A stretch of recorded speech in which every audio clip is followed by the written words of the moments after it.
Good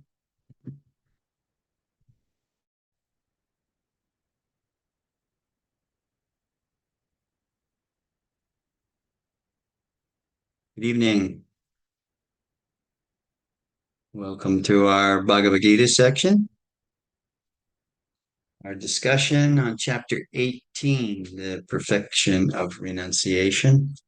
So happy that you are all with me this evening. For those of you that are newly joining, we first do um, some Sanskrit invocation mantras to the principle of Guru, teacher, and then we'll start right in with the discussion on Gita, the 18th chapter.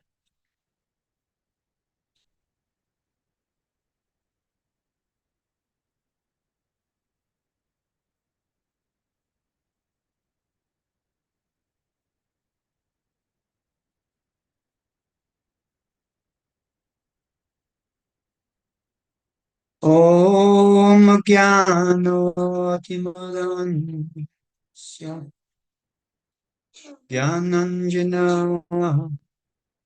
शलाकया चक्षुरुन्मीलितं येन तस्मै श्रीगुरुवे नमः श्रीचैतन्य भीष्टम् पितं येन भूतले स्वयं भूत्वा पुतमयं ददति स्वापुतातिकम्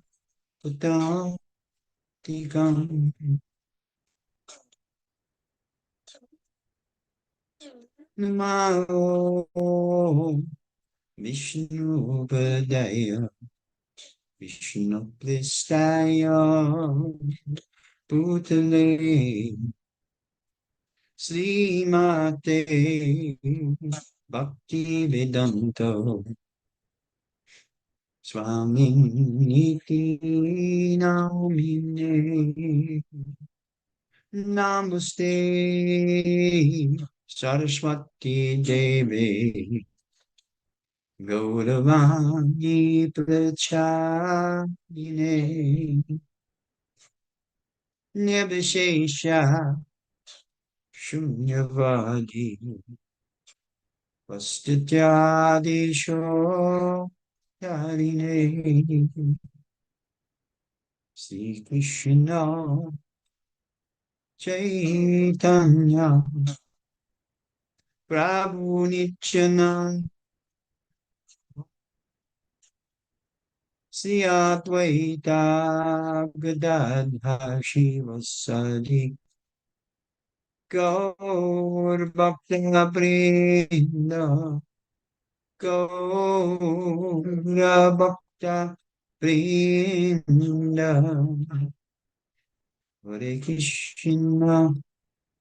हरे Krishna Krishna Krishna Hare Hare Hare Ram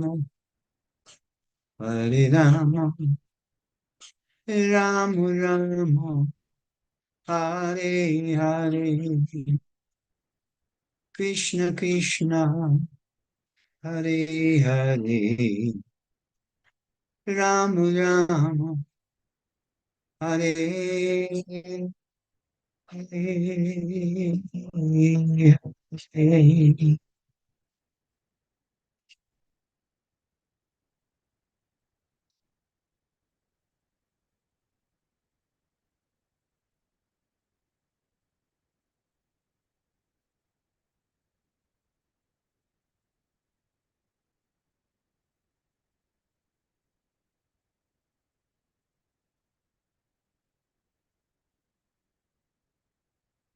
Okay,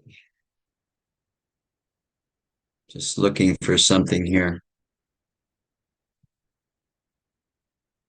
to blur the background.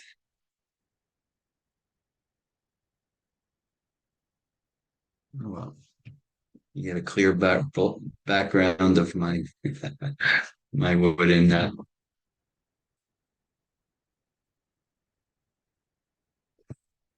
I wonder if you all could. We normally have another uh, person with us, Sid. You all know Sid. Tomorrow he's going in the hospital for a pacemaker. So if you can all keep him in your prayers and your uh, rays of light and health, that would be wonderful for Sid. He's requesting that from his friends. So, all right, let's begin with the Gita on the If you 18th chapter. visit him, I'm sorry. if you visit him, say something. When I visit him, Hmm. I will. Thank you. I will tell him.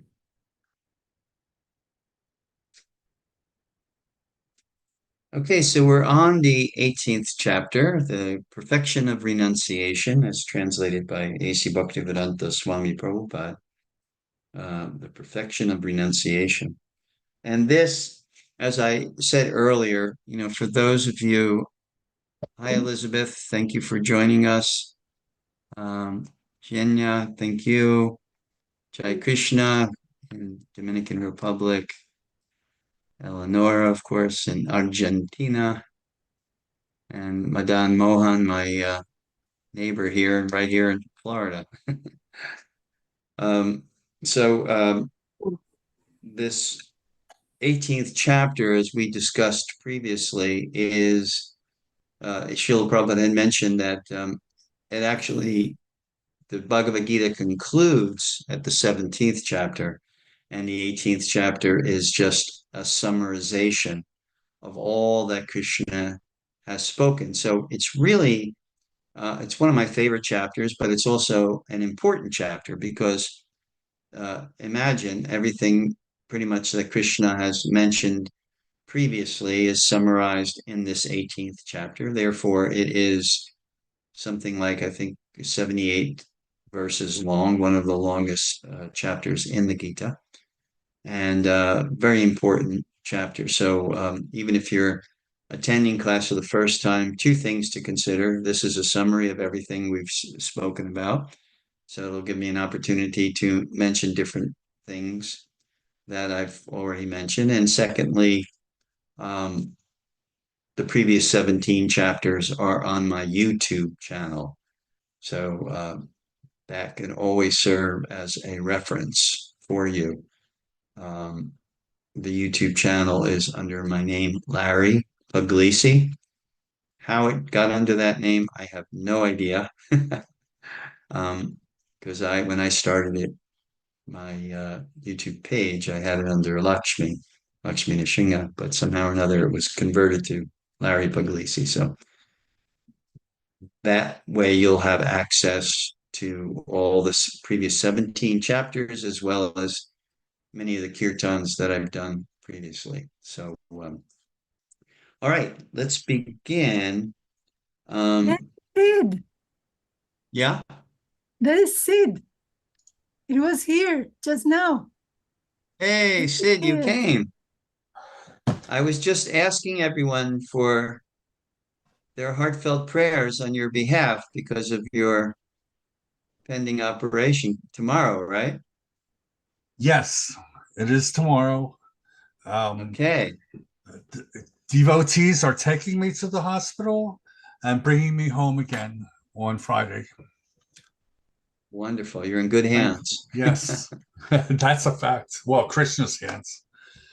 Well, thank you so much I know you have a lot on your mind and a lot to do in preparation. Thank you for joining us this evening, and all of our dear friends and participants are certainly um, in your corner, and I'm certain they're offering all kinds of prayers and good intentions on your behalf. So I think you are in excellent hands. So welcome to you and all the others that are attending this evening. You're welcome, Prabhu. So I believe we ended at 8 Is that right, Sid or Eleanor? Yeah, we Yeah, ended at 8. Okay, great. So let's begin with text 9, Perfection of Renunciation, chapter 18. Oh, Arjuna, I think we when have to one, do 8. huh? I think We need to do 8. I think so. Okay, all right. Yeah, that's fine. Let's do 8 then. Anyone, this is 8, text 8 of the 18th chapter. Anyone who gives up prescribed duties as troublesome or out of fear of bodily discomfort is said to have renounced in the mode of passion. Such action never leads to the elevation of renunciation. So one of the wonders of this 18th chapter is the application of the modes of material nature, the gunas. And Krishna tells us in charity what it looks like. Because this is such a stunning psychological study of human nature. And that's why Krishna in the 14th chapter says, just by understanding the gunas, the modes of material nature, one can achieve liberation. What to speak? There are all kinds of courses out there which help you with communications. I had the good fortune in 1988 or 1989, I took the NLP course, Neuro Linguistic Programming course given by Tony Robbins in 1989. And it gave me some good insight, on the science of communication. And this study of the modes of material nature and its application in everything that we do. Number one, it gives us an ability to communicate with people once we are knowing, what is the primary influence that they are under. For instance, a person primarily under tamagun, you can understand that person can be influenced by the darkest of emotions and tendencies. So that can be understood. But a person, on the other hand, in the mode of goodness, sattva gun, that person finds it virtually impossible to lie because sattva gun is the pure of all the purest of all the gunas or the influences of the modes of the material nature. So, to understand the workings and their symptoms makes things uh, so clear. So, for instance, right now, what Krishna says here previously in verse 7, he said, prescribed duties should never be renounced. If one gives up his prescribed duties because of illusion, such renunciation is said to be in the mode of ignorance. So here right now, what we're dealing with in these couple of verses, we're dealing with the ability to renounce. Now that's a component not only in spiritual life, but even in material life. People renounce things. They renounce, sometimes they renounce their partner, they renounce their job. There's their renunciation is an opulence that is described. It's a characteristic or it's an attribute that we all possess.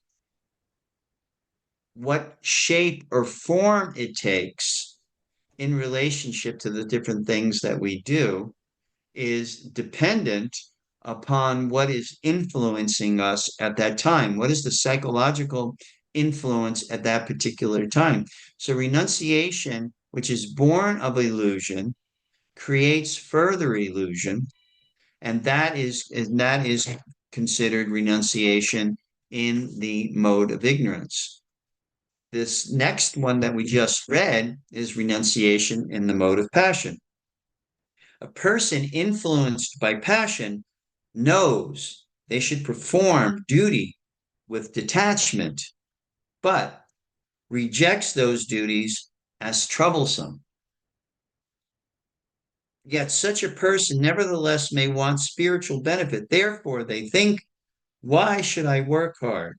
I will become a sadhu, a sannyasi. And I've been practicing bhakti yoga for it's over 50 years now, 1972. So we're in my 52nd year. And I've seen actually people take the renounced order of life, sannyas, while being influenced in passion. And, because they say basically that it's too troublesome to work and too troublesome to be in a marital relationship, et cetera, et cetera. I met once in when I was working in the music industry.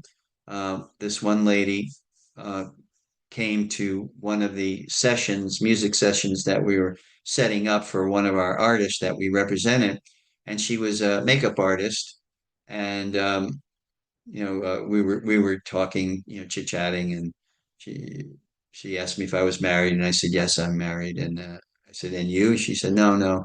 She said marriage is too troublesome, too much work. So we that's an indication, you see, that yes, it is work. Everyone knows that relationships, especially commitments in relationships, are not easy. We have to, deal with each other's shortcomings on a regular basis, but we do it because that is the commitment that we make, and this is what Krishna is actually saying. Passion causes us to give it up because it's troublesome.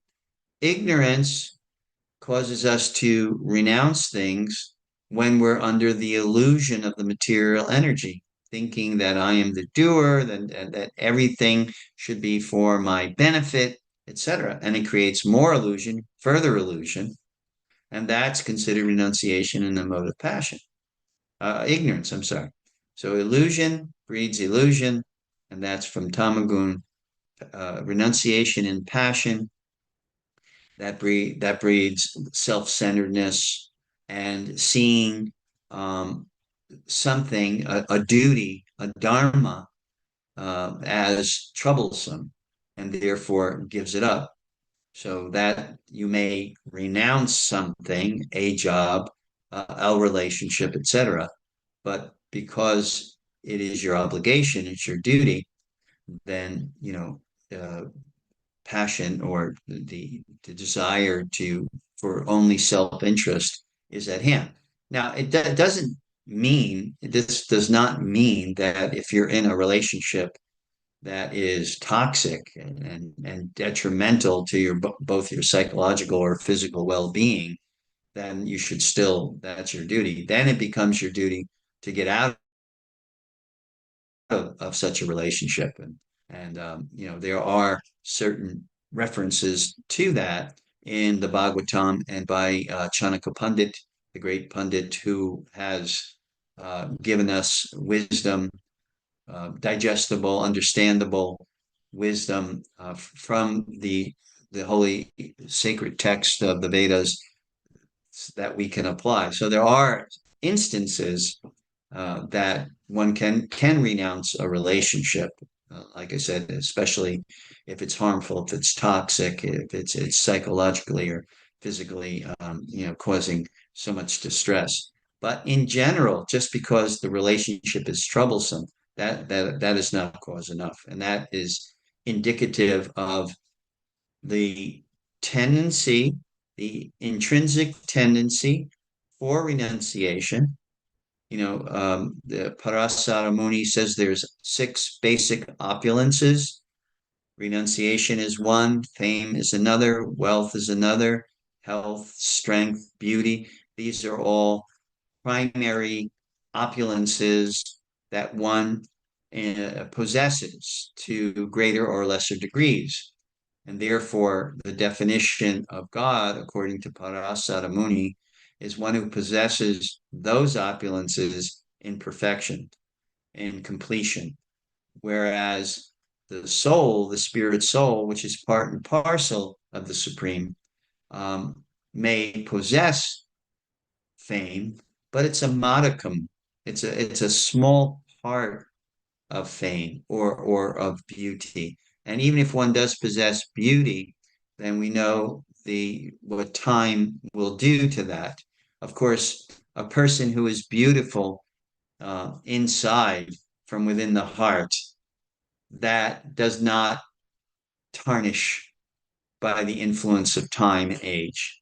We've seen some of the most beautiful people are elderly people with kind, loving hearts. But yet we can meet someone who's drop dead gorgeous and 25 years old, but has a very hard and or evil heart. And so that's not really beauty. So all of these different characteristics we possess in part in minute amounts. So renunciation is there, something that we possess, but when it's influenced variously by the modes of material nature, it appears in the different ways that right now we discussed tamagun or ignorance creates illusion, rajagun or passion creates a self-centeredness. It's all about me. And now text 9 is sattvagun or goodness. O Arjuna, when one performs his prescribed duty only because it ought to be done and renounces all material association and all attachment to the fruit, his renunciation is said to be in the mode of goodness. This is the same opinion Krishna himself expressed about sacrifice, about charity, and penance when we read that in text 6. All these activities should be performed without attachment or any expectation of result. They should be performed as a matter of duty. That's really what Dharma is. When we talk about the responsibilities, human responsibility, in the Vedas, it mentions kama, artha, dharma, and moksha. So kama means these are the tendencies that the human nature has. Kama means gratification. Everyone needs some gratification. It's not that we give up all gratification. We need gratification. We are pleasure seeking entities. It's just a matter, according to Dharma and according to the mode that you're influenced by, that gratification takes on different shapes and different forms. So gratification, kama, in goodness is, being in a garden and seeing the beauty of the flowers and the fragrances of the flowers, going to the beach and listening to the waves crash against the shore and the seagulls and the breeze and all of these, going to the mountains, looking at the trees and the colors changing and the different flavors or fragrances that are in the air. All of these are gratification. They're gratifying. But because they're in the mode of goodness, then they have a nourishing effect. But gratification, when it's done in the mode of passion, self-centered, also becomes self-destructive and the cause of misery.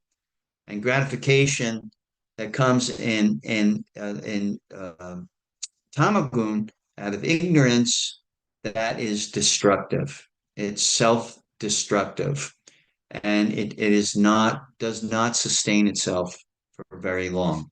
That's why if a person is addicted to alcohol or drugs or something, we see how destructive that is, how much their life is just in chaos as a result of the addiction.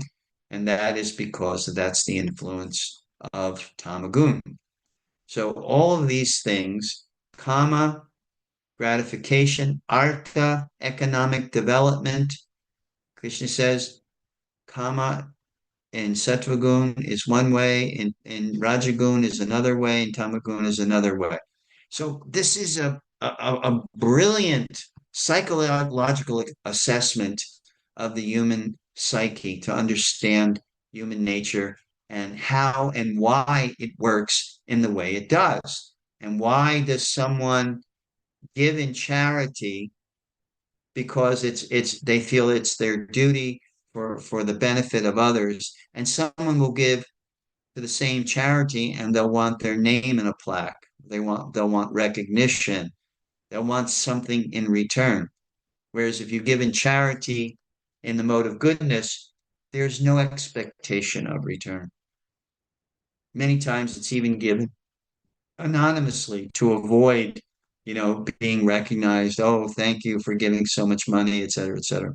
So this really um, try to understand what we're talking here. It will give you so much insight into your life and into the lives of others that you're dealing with, to give you that kind of understanding that why a person will do what they're doing, what's their motivating force behind why they're behaving in a particular way. And that's why samatvam, Krishna describes yoga in the beginning of the Bhagavad Gita, in the second chapter, as samatvam. That's his first description. That means equipoised. So when one's practicing yoga, one of the influences of the practice, a true practice of yoga, is the development or the cultivation of a sattvic mind. And that's how a sattvic mind responds in whether there's something bad happening to you or something good happening to you. Equipoised. The definition of samatvam means equipoised, means steady, means stable, not overly depressed if, something's happening to you, which seems to be detrimental, or overly elated if something's happened to you to the positive. So this is the result, one of the practical results of practicing yoga is the cultivation of a sattvic mind. Sattvic mind gives us stability, steadiness, and being equipoised no matter what happens in our life. And you'll see throughout Krishna's description of charity or penance or work or action or knowledge, there is a consistency that happens in knowledge, in sattva gun. You are inclined to the understanding of the true nature of things. Nasato vidyate bhavo, nabhavo vidyate sataha. That truth or reality is never ending. It means it has no cessation. So the application of something where it is in truth, in reality, according to Krishna in the Bhagavad Gita, says it has no cessation.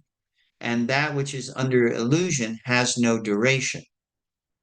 So all the actions that we do, etc., the guideline is exactly that. And Krishna is giving us this understanding in this 18th chapter. Now we're talking about renunciation as influenced by the gunas, and Krishna will go into detail for other aspects of our being, of our existence. 10, verse 10. The intelligent renouncer, situated in the mode of goodness, neither hateful of inauspicious work, nor attached to auspicious work, has no doubts about work. So the word hate, under the influence of sattva gun or the mode of goodness, it doesn't become part of one's vocabulary.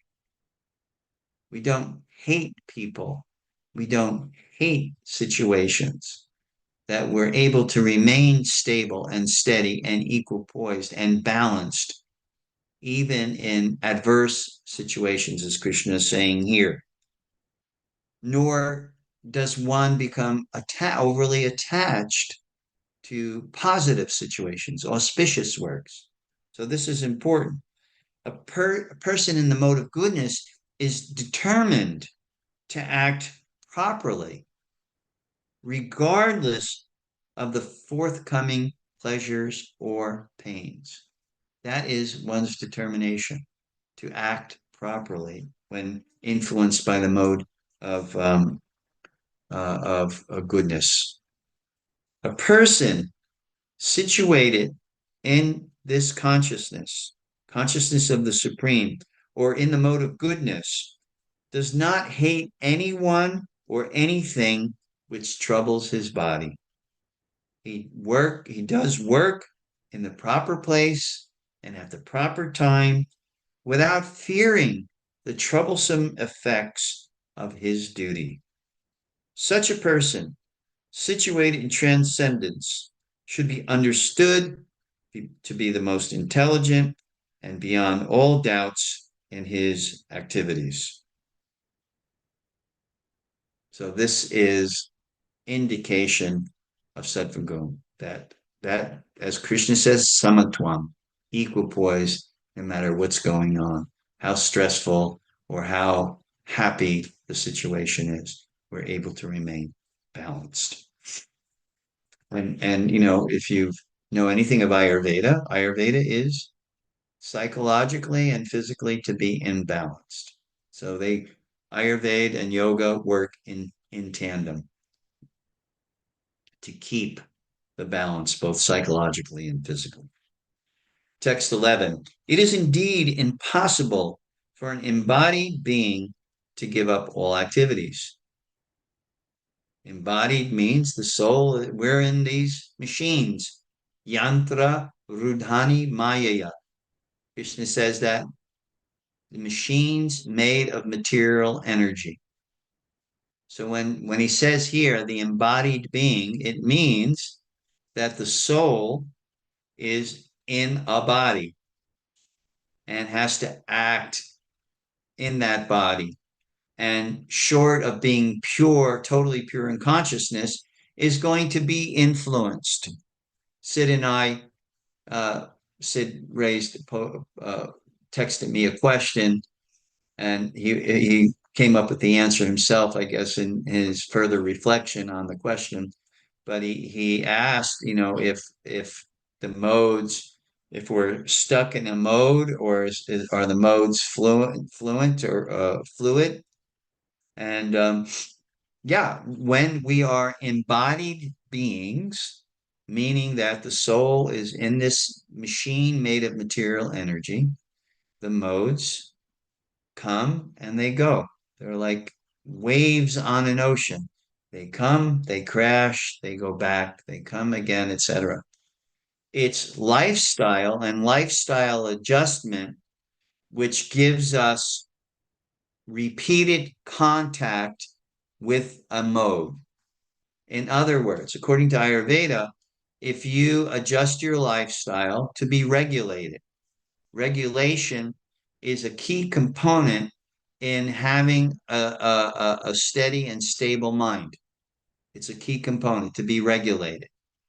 What does that mean? It means you make lifestyle adjustments. You get up at the same time every morning, no matter how much sleep you got or didn't get.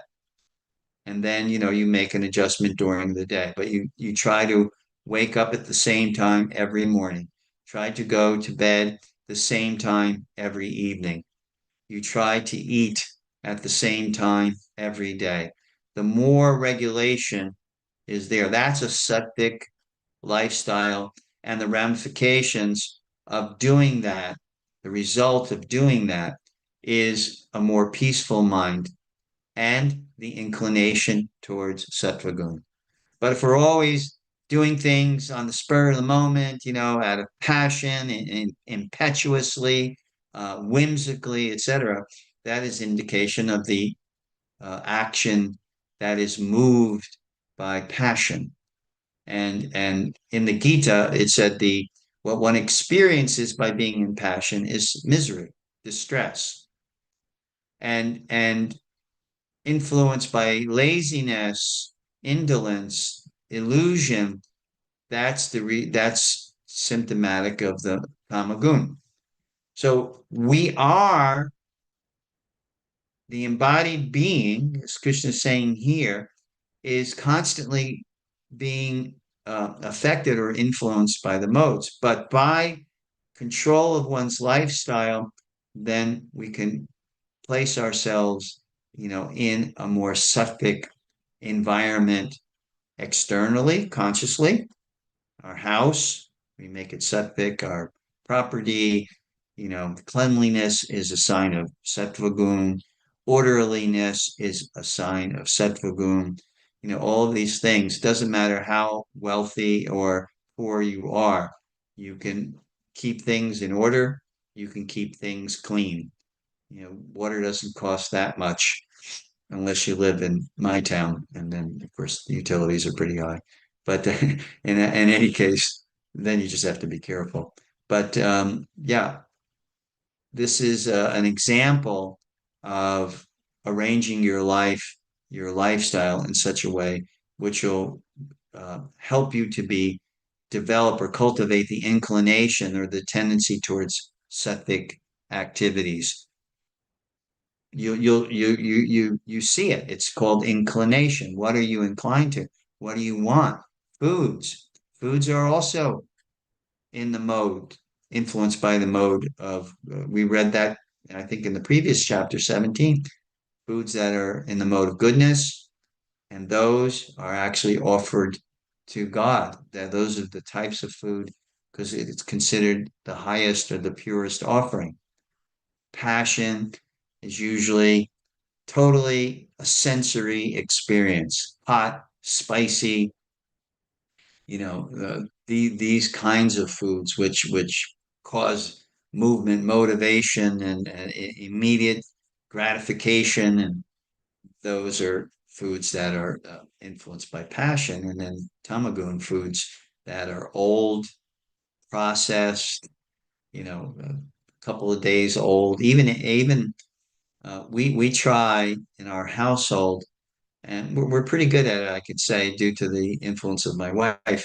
Um, we try not to have any leftovers, because even 3 hours after you've cooked the food now starts to get influenced by tamagun. And what to speak, some people I know because of their circumstance, sometimes they cook in the beginning of the week and then freeze it and then eat what they cooked on a day off. They eat it, throughout the week.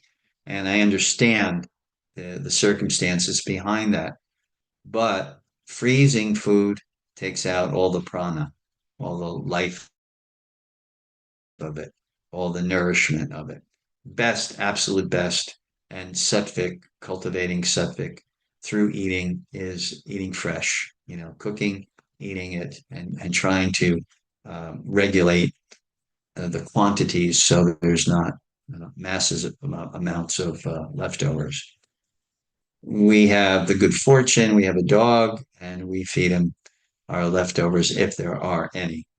So it's nice to have animals that will benefit from offerings to Krishna.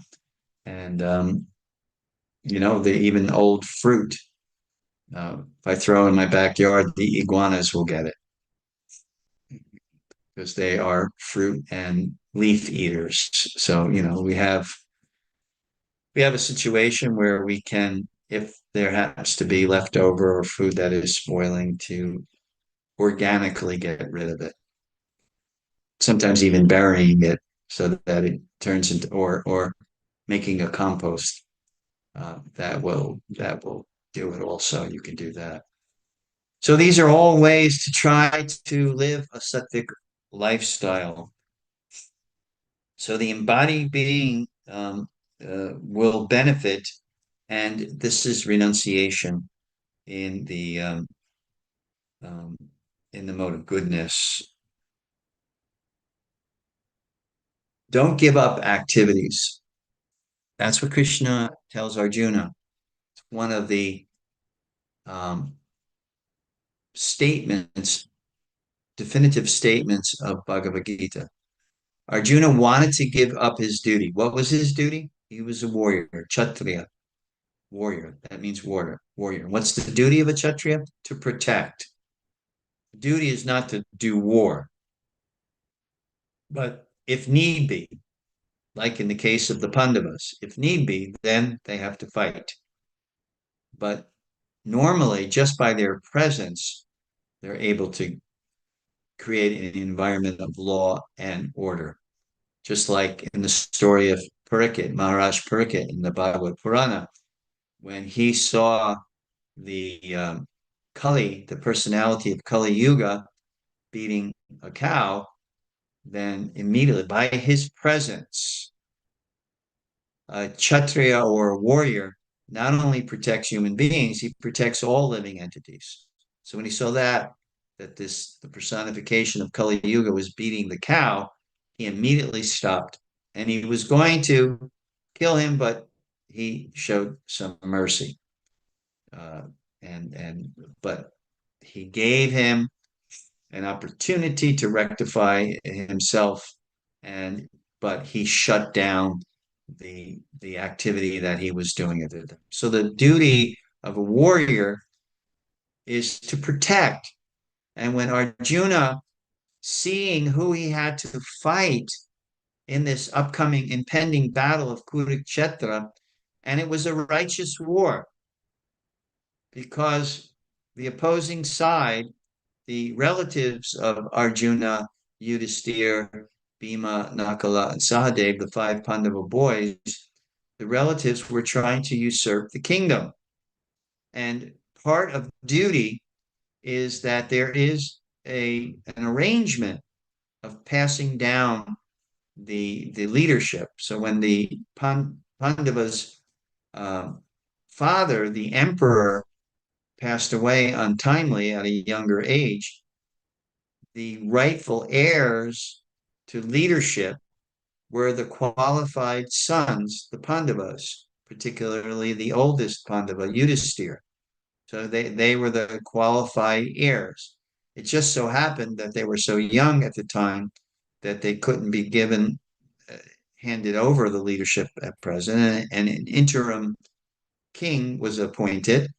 And the whole duty of that interim king, which was the brother of Pandu, Dhritarashtra, was to keep order in the kingdom, to make sure that all of the citizens were protected, and that the Pandava boys were trained properly so that when they did reach the appropriate age, they could assume leadership.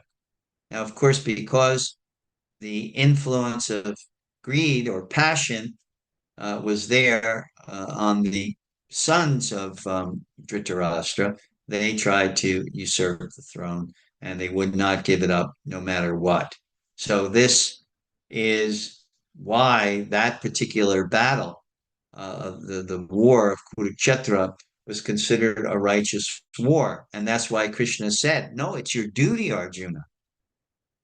You and your brothers are the rightful heirs, and not only because you're born into a situation, you're the sons of the emperor, not only by birthright, but by qualification.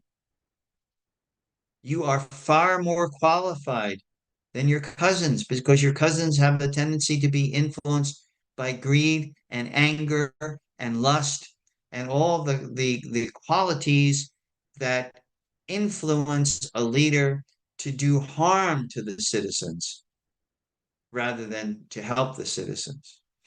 Because by definition, according to Bhagavad Gita and other sacred texts, the leader should be a Raja, king, and a Rishi, a saint. That is the definition of leadership. The Kshatriya, the warrior, the leader, has to possess both qualities. He has to be saintly, pure in heart, but also possess the qualities or the characteristics that he or she can call upon at the time when it is needed. My wife is from Kazakhstan, and if you know anything about Kazakhstan, it was the area of Genghis Khan, Mongolia, Kazakhstan. Some say that Genghis Khan was born in Kazakhstan. Some say that he was born in Mongolia, and some say he was born right on the border, and thus the confusion. But in any case, the Kazakhs were the uh, special forces of Genghis Khan's army. They were the premier warriors. So this tendency, this nature, is there. It's deeply ingrained in the culture and in the blood. And the warrior is concerned about the benefit of the people, the protection of the people. And the point I was about to make is that women are also Kshatriyas. Women can come from Kshatriya lineage, Kshatriya bloodline, and they also have that tendency. One of the greatest, back to the point I was making, one of the greatest Kazakh warriors was a princess, and she was an incredible warrior. In fact, no man could beat her in wrestling. And her father pushed her to get married.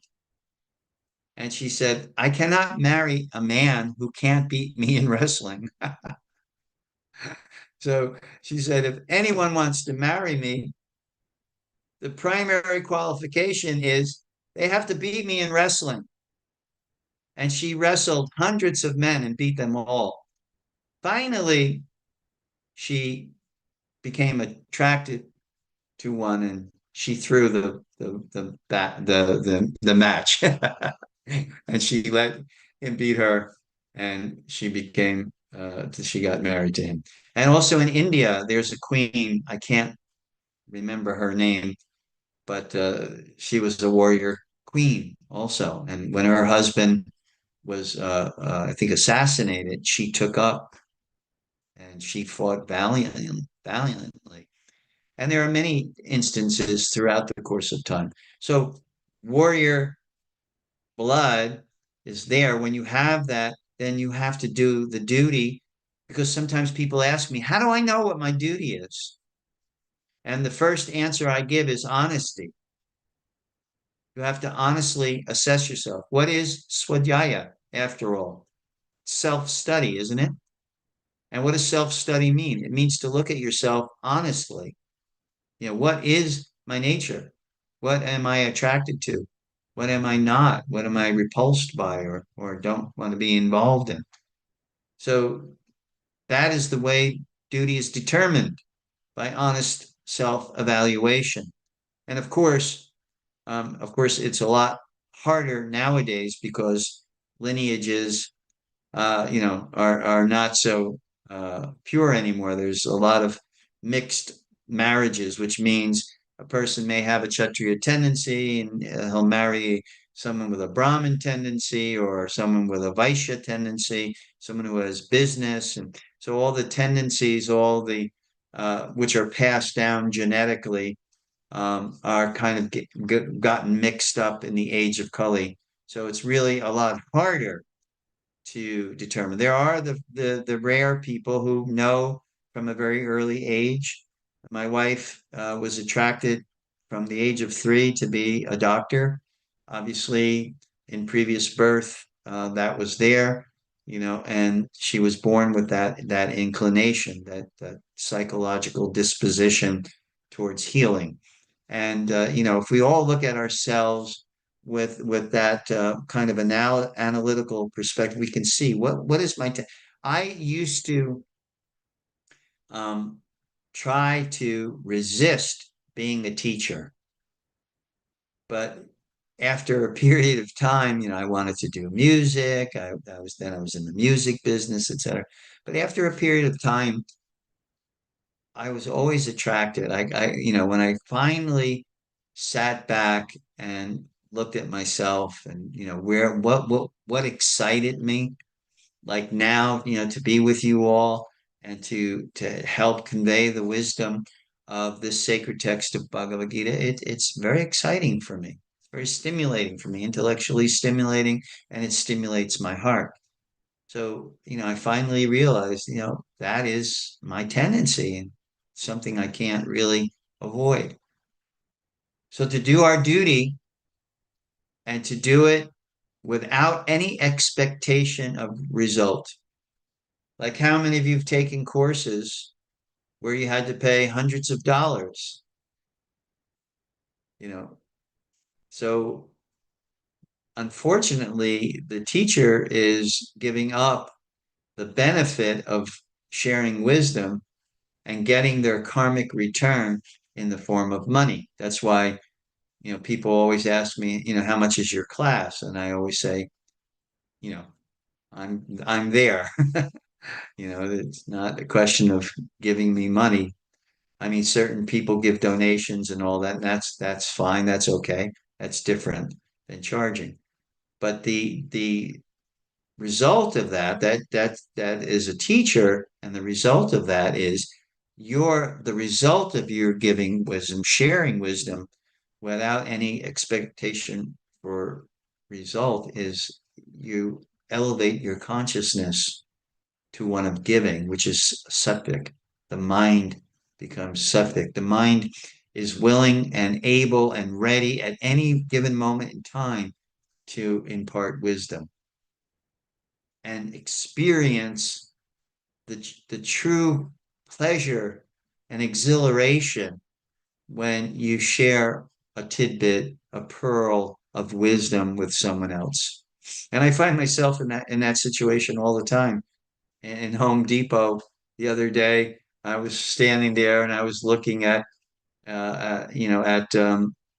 flooring, redoing one of our rooms, and then there was this other lady, and she was doing the same thing.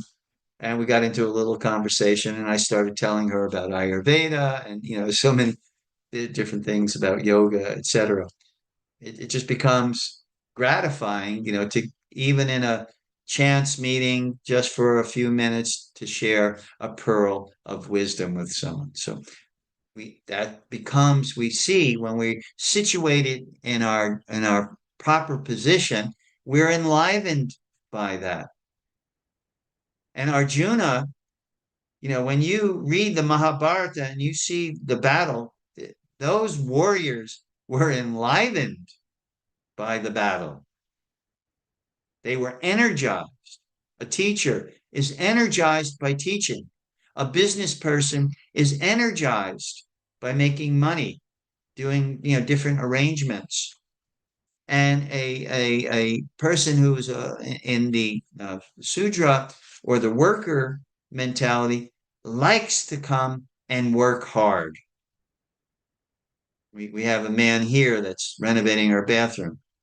For him to totally demolish the bathroom, it wasn't like something he was there, and he was breaking down the walls, and some of the walls were concrete, and all this hard work. He's there, he's in the thick of it. As a Kshatriya is in the thick of a battle, then a person who is in that Sudra, who does services for humanity in that regard, like carpentry or plumbing or something like that, they're in the thick of it. They're in their element. So doing our duty means that we put ourselves in our element. And if you know the story from the Bhagavad Purana, the Srimad Bhagavatam, of Gajendra, the elephant king, when he was with his family in Trikuta mountain, beautiful environment. He goes to this beautiful crystal clear lake to drink water, and he's attacked by a crocodile, a huge crocodile. And they're fighting back and forth for many, many days. And then Gajendra was basing his defense solely on his strength. And so was the crocodile. But what was the difference? The dharma, or the environment of the crocodile, was water. So the crocodile, the more he fought in his element, the more energized he became. And the Gajendra, the elephant, water is not his element. So the longer he fought out of his element, he became fatigued. So the end result was, and the Prabhupada makes a very nice point in the commentary, that this is what happens when we either are in our element, performing our duty properly, or out of our element. When we're out of our element, we become fatigued, we become disturbed, by our work or whatever it is. But when we're in our element, even we're working hard, long hours, we're energized. So that's one indication of what is your dharma. Are you energized by what you're doing? Are you fatigued and grumpy and not wanting to get up and go to work or whatever? This is one way to do it. And then you do it. Once you've had the great fortune of finding your dharma, then you should you'll see you become energized by that. This is an important lesson to be learned in terms of dharma that's performed with a detached manner, not expectation of results. Now, that doesn't mean if I'm doing my duty, I don't want salary, because one may ask, how am I going to survive if I don't get? No, you get your salary, but when adverse things happen at work, and then you're not disturbed. Your boss is an idiot and fires you for no good reason. Maybe they don't like you or whatever. Okay, that's it. Or you're glorified all around the world for being number one in your position. Okay, still in either case, whether the mindset is the yogic sattvic mindset, equipoised. That's how we do our duty. That's how we find our duty. That's how we do our duty. So thank you very much. I'll end here. If anyone would like to contribute something, some realization or a question that you may have, please feel free to do so.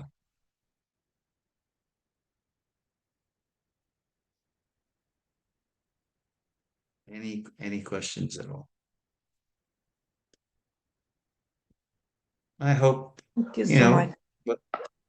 Yes. Yes, thank you so much. You're welcome. You're welcome. Thank you for joining us this evening. I hope there were a few points there that you can reflect on this evening. And I hope some questions were answered. What I believe is that in this life we have, no, I shouldn't say we.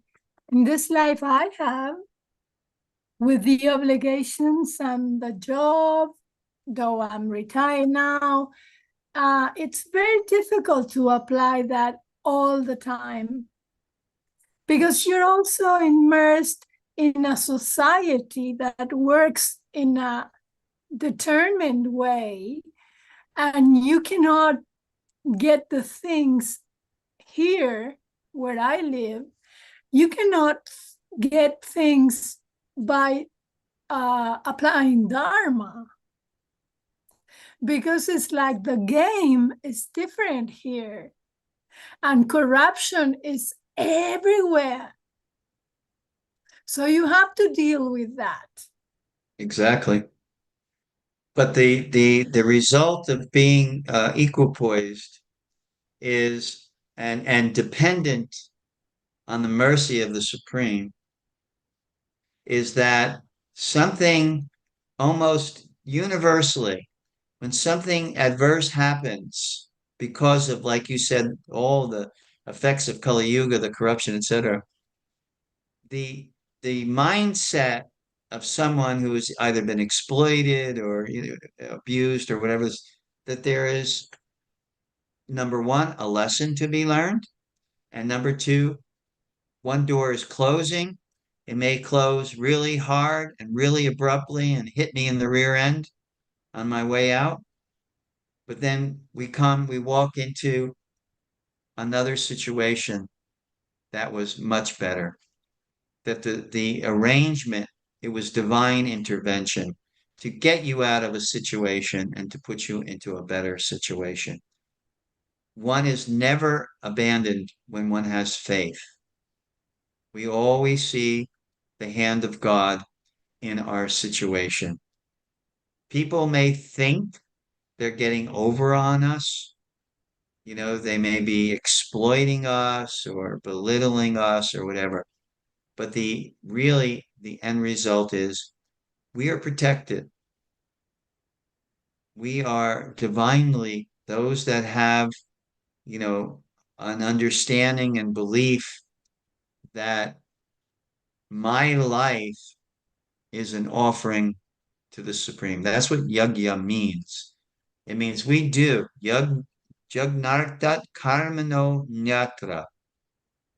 Lokoyam karma bandhana. That my life is a sacrifice, which is an offering, and that is moksha. That brings us moksha. Or my life is an attempt at trying to get gratification for myself and myself only. That's karma bandhana. That means the result will be further binding in this material world. So yes, it's true. It's not an easy world to live in, and we can see it day by day growing in the clouds overhead are getting thicker and more ominous.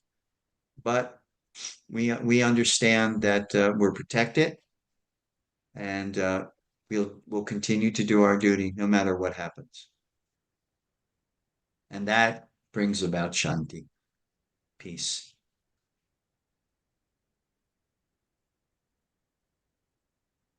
All right. Thank you so much, everyone, for your association. And I was going to say, add to what I was saying to you, Eleonora, keeping proper association. That also helps to insulate us, from Another difficult thing. Yeah, it is. But I find personally that if that is my desire, then the bright people are sent into my life.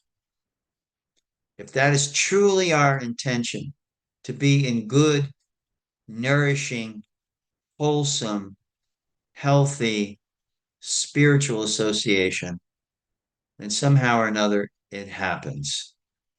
And I found everywhere. My wife and I, we lived in New Jersey, Puerto Rico for 4 years, and back here to Florida. And I found in each one of those situations, we were not only put in good association, we were put in amazing association. Because our desire was to have that good association. And even people who may not be on our spiritual path, like for instance in Puerto Rico, our neighbors, our neighborhood, not many of them were, spiritually inclined the way we are, but our neighbors were amazing. They adopted us like we were one of their family. We moved to Boca. Amazing. And, I get to meet Sid. I get to connect with Madan and Bharat and Zhenya and so many amazing people, who are seekers and who are, just have the right perspective about life. So yeah, Krishna makes that arrangement for you.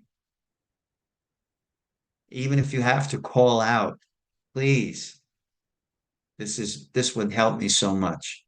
It is such an important aspect of bhakti yoga. And even I've said this point many times, even in psychological research, they've pointed out that one of the components of a happy life is community. So if you're calling out from your heart for that kind of association that is enriching and nourishing and healthy for you, it will happen. Don't worry, Eleanor. Okay, folks, thanks a lot. You have a great week. Some of you I'll see probably over the weekend. And for those that are elsewhere, hopefully, oh, that's right. Next week, next Wednesday, there won't be class. It's a special holy day for us, the appearance of Nityananda, who is the incarnation of Balaram in this age of Kali Yuga. And we're going to a person's house to celebrate. They're having an event. So next Wednesday, if you can mark it on your calendar, we won't have class, but we will resume our 18th chapter. And of course, I'll make announcements just to keep you in the loop. So thank you all. Thank you very much, Prabhuji. Haribol.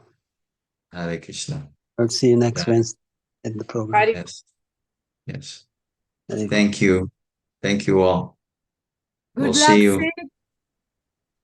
Yes, Sid. All blessings to you in your in the operation. You have Paramatma in your heart. Just reflect on that when they give you What's going on with Sid Prabhu? Sid is having a pacemaker installed tomorrow. Okay. So all prayers and well wishes for Sid. Thank All you. blessings. And you said, Sid, that you've already surrendered to the hands of Krishna. So what can go wrong? Everything Right. is in Krishna's hands. So Yeah, you are protected. Yes, Sid Prabhu, I and my mother will be praying for you. So don't worry. Yes. Thank you, Bharat. Haribol. All right. Have a healthy, happy, and holy week, you all. Hare Till Krishna. we see each other again. Hare Krishna.